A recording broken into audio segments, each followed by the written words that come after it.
my honor to introduce to you the next president and CEO of the Shea's Performing Arts Center, Congressman Brian Higgins. Brian.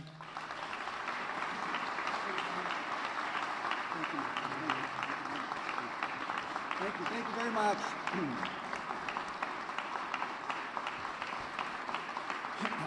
Thank you very much. Thank you. The only thing I'm certain of is that they changed the speaking order. First of all, thank you, John, for your leadership and your friendship through this process. Mayor, Senator Tim Kennedy, Albert, Anthony Conti. Anthony, I'm familiar with your work. I was in the state legislature, and Albert and I were talking earlier about how important the increase in depth of the stage by 40% was relative to making the Shea's a leading touring Broadway venue, not only in upstate New York, but all through America. So congratulations for your work and your vision and your presence of mind to do that. I just want to, first of all, Lou Mostello's here. I just want to recognize Lou. Lou's a friend from South Buffalo. Lou has many acting credits with Seinfeld, with Mike and Molly. He's doing a show now, Cooper's Bar, which is actually filmed in his home in Los Angeles. It's been picked up for 2 seasons on AMC. I think he's negotiating a 3rd. And we should all aspire to have a TV show filmed from our backyard bar. Lou Mostello, great to have you here, Lou. Thank you. I just want to say, Lou did some 300 shows off Broadway, including a couple of times here in Buffalo, called Bartenders, which was, 6 bartenders, 6 characters, some well-known in this community, Pat Ford and Eddie Brady, but it was interesting the perspective it gave you that something so localized can have such a universal message. And it was about life from the perspective of a bartender. And 300 shows off Broadway, I saw it off Broadway, a great, great show. Lou was a bartender, his father was a bartender, and his grandfather was a bartender. So Lou, it's great to have you. Sean here? Sean Cullen?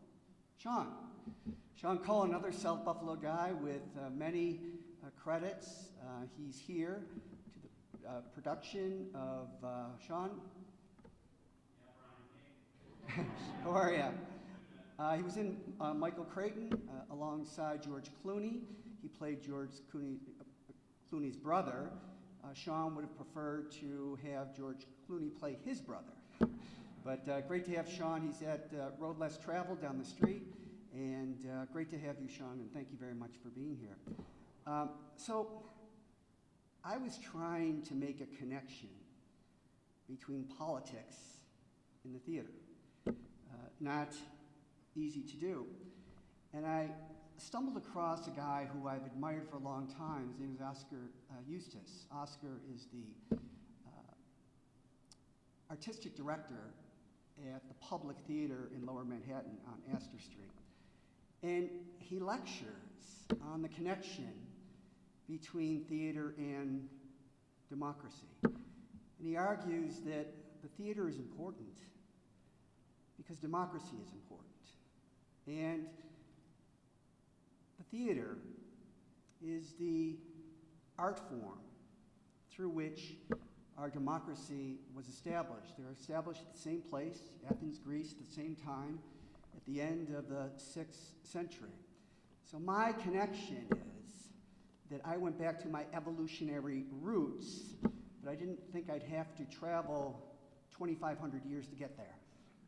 So it's an important expression of who we are as a society and as a people. I'm also Irish, and the Irish have a great literary tradition. In fact, it was the great writers and playwrights that established the Irish literary movement that provided the inspiration for the nationalist movement in the early 20th century.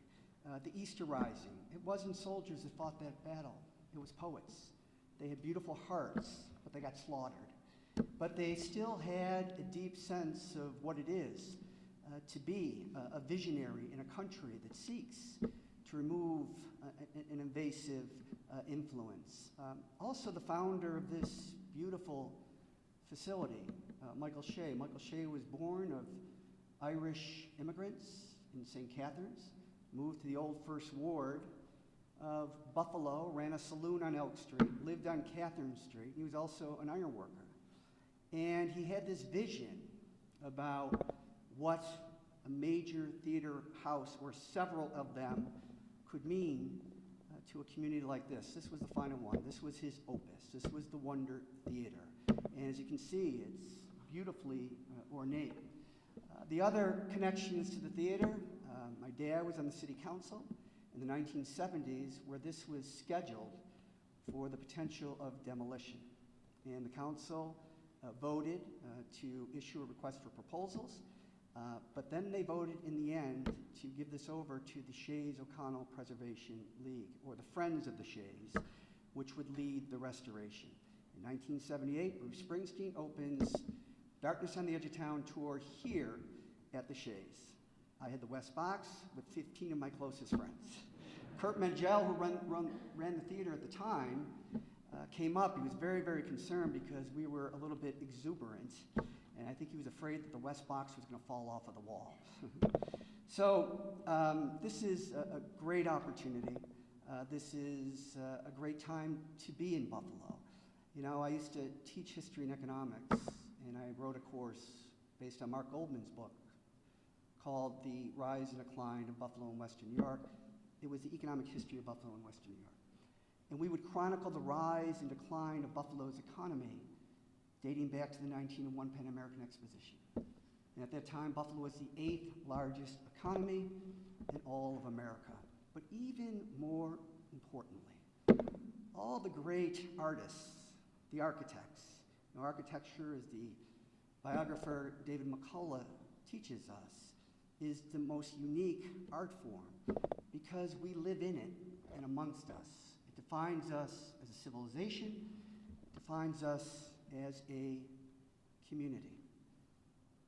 Louis Sullivan, Henry Hobson Richardson, Frank Lloyd Wright, Daniel Burnham, Richard Upjohn, Louise Bethune, the first female architect in the United States.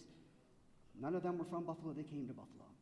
Because we were a city that said to these creative people, you can get your vision turned into something real. And they came and redefined this city. We are an arts and cultural community that has greater potential than we've realized thus far. My goal here is to help make the theater district a more inviting place. This lobby, this theater is magical. Those of you who have committed yourselves to it, day and night, people walk through here on a temporary basis. You are here every single day. The in-house restoration committee, the attention to detail, the beautiful ornate theater that this is, we owe a great debt of gratitude to all of you and the extraordinary work that you've done. So to the staff of the Shays, please join me in recognizing them.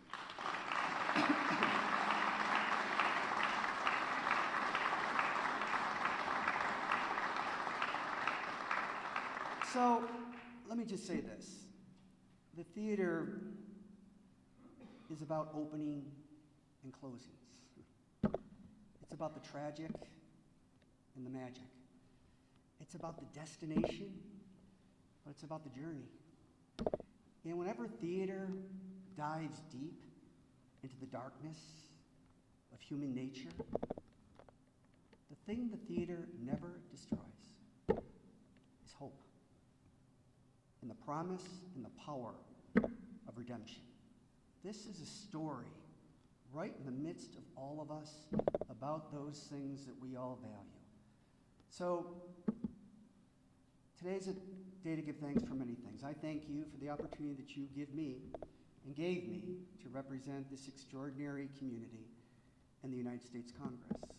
We thank the people of Shays, the staff, the volunteers for the good work that they have done and continue to do, only for this iconic cultural institution and the people that pass through it that they love.